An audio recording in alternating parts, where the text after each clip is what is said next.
Exposing the gems in Switzerland, these top 5 spots will leave you breathless. Number 1. Lake Geneva. Nestled between Switzerland and France, this crescent-shaped lake is perfect for a tranquil boat ride. The reflection of the Alps on the water, absolutely magical. Next up, the Matterhorn. This iconic peak is a climber's dream and a sightseer's delight. Whether you're hiking or skiing, the scenery here is unbeatable.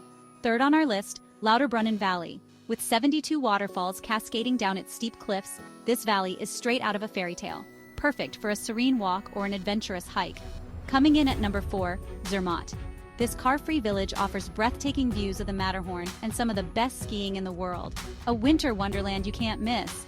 Finally, we have the Aletsch Glacier, the largest glacier in the Alps. It's a UNESCO World Heritage site. Hike along its stunning trails and witness the sheer power of nature. So there you have it. 5 breathtaking Swiss destinations that will make your heart skip a beat. Pack your bags and get ready for an unforgettable adventure.